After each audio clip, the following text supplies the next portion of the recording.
A new member of the Nnormal family, the Tomir 2.0, just came out a few months ago and is supposed to be an upgraded version of the original Tomir. Nnormal says that they were listening to the community and then fixed all the little problems the first original Tomir has. The question is, does it worth the extra $40 or you just want to go with the original Tomir? Let's find out.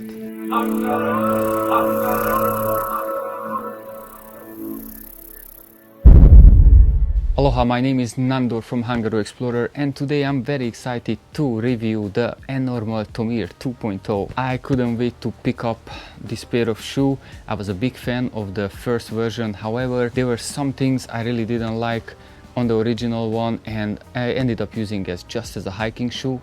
I didn't run that much in it, but I get back to those little problems later on. I did run in this shoe about 50 miles. I even ran a 12-mile technical race with a lot of elevation gain and the shoe was performing very well. So I was super happy. Throughout this video, while I'm reviewing, I want to compare it with the first version, the original one, so you can decide if you want to pick up the more expensive upgraded version or just the original Tomir. Let's see which one fits you. Both shoes upper is made of ripstop TPE material, which is very abrasion resistant, and that's definitely true. The first original version, I took it through hell, all kind of terrain, underwater, crazy technical terrain, mud, everything, and it still doesn't have one hole. On the Tomir 2.0 they added a nice toe protection in the front of the shoe, which works very well on a rugged terrain, technical terrain, so you don't hit your toes. I really like that. That's a nice addition to the shoe. The rest of the upper kind of looks the same. It has the unilateral lacing system, which works pretty well. They finally introduced some anti-slippery shoelaces, which is a game changer, because in the first Tomir, one of the most annoying thing was really slippery shoelaces. When the shoelaces got wet, they were coming undone in no time, and that was one really annoying feature of the first one, the shoelaces. So this one, the new anti-slip shoelaces work super good. I ran 6-7 times in this shoe. I never had a problem with shoelacing coming undone. Only thing, you have to play around with the tightening your shoelaces, because the tongue, this material, this suede material with a little bit of padding in it, it works, but you kind of have to find the right balance how you tie down your shoes. Sometimes you can tie too much and then it will hurt your feet, so you have to find the sweet spot. I think the tongue still needs some improvement, if you ask me, but you can work around it. The upper has a nice padding around the ankle and it has a very nice heel lock, which works really good. This very cool thing what Nnormal did on the first Tomir, that they sewn in the midsole to the upper for durability reasons. I think other shoe companies should do the same, because that would add to the life of the shoe. However, they did one little mistake. They did not sew in the front of the shoe. What's happened after like 40 miles, the front, it started to peel off for me and I was worried that that's gonna be a problem. But in the new version, the 2.0, as you can see, they made a whole sewing all around the midsole and all around in the front. So now it's an even more durable shoe. I think the biggest upgrade on the Tomir 2.0 is the midsole. The first Tomir had an EVA 50 low density foam midsole, which was just not there yet. I feel like it was just too hard. It was not flexible. It was not as comfortable. It made me use the shoe just for hiking. I needed something more, a little bit more cushion, a little bit more flexibility. Now, the new Tomir 2.0 actually is using their flagship model midsole, the Chirag midsole, which is an EX Pure 45C supercritical foam. Even the name sounds freaking awesome.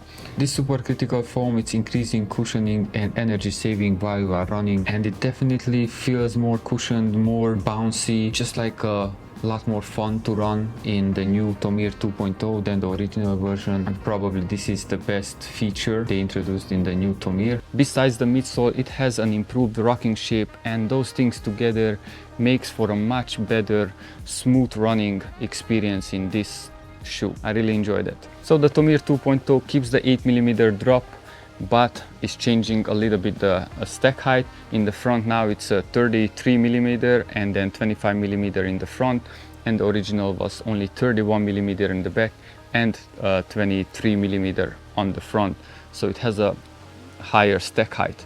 Another little change compared to the original version is actually the weight. In my size, in US 9, the Tomir 2.0 weighs 288 grams, and then the Tomir 1.0 it only weighs 284 grams. Now when I think about this shoe, I think about two things.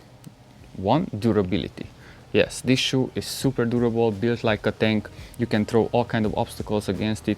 You can put it on all kind of terrain. It's gonna handle everything and it's gonna survive everything. And the second thing is the grip. The Vibram light base mega grip. This is a freaking amazing grip. This sticks to everything. These 5mm lugs actually like perfect for muddy conditions, wet, rocky, dry, rocky conditions, technical terrain.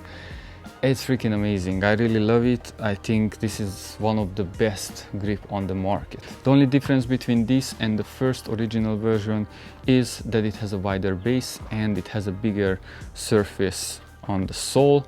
By the way, if you want to watch the review about this original Tomir, I put the link right up here. You can watch it. And if you have one of the new ones, the Tomir 2.0, leave me a comment, tell me what you think, what you like, what you don't like about this shoe. I'm really curious what you guys think. And if you find any good information in this video, press the like button or subscribe if you want to see more of this kind of videos. The design of the shoe, it didn't really change much. It looks kind of like the first one, but they changed the colors. They have this nice green sole with the black around. That looks pretty cool. They have the full black, which a lot of people likes. So yeah, the colors change. The design is kind of the same, so if you like the other design, you're gonna like this one. If you didn't like the other design, probably you're not gonna like this either. The fit of this shoe is very similar to the first original one, kind of the same feeling. You have the unilateral lacing system. You can secure your feet really nice with that. Only one thing I don't like that much on the upper, it's just very flexible. It doesn't have a real structure to it, so you don't feel as protected in it, but that's just a personal preference. The comfort of the shoe is definitely better than the original version. That's due to the midsole. So comfort wise, it's a much more comfortable in my opinion than the first one.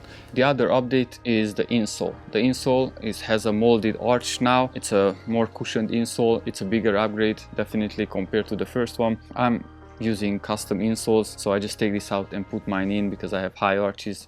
I need that extra support, but if you don't need that, this one is definitely a much better option than on the first one. I was actually very afraid to run with this pair of shoe on the road because of the experience of the first original Tomir, which I really didn't like running on the road with it.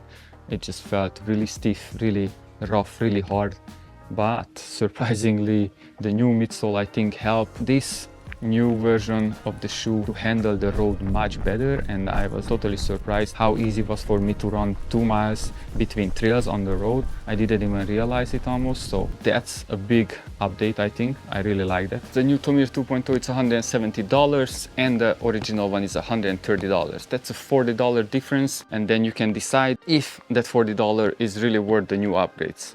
So now who is this shoe for? Well, this shoe is for everyone who wants a pair of shoes which can handle everything from hiking to trail running to technical trail racing. This shoe can handle everything. Now I understand when Kilian Jornet said that we made the Tomir to handle everything, and it's true. It's kind of a shoe, a beast of a shoe which can handle everything. It's durable, it's grippy, it's really a great shoe. Anyway, let me know what you think. Tomir 1.0 or Tomir 2.0? Which one you chose?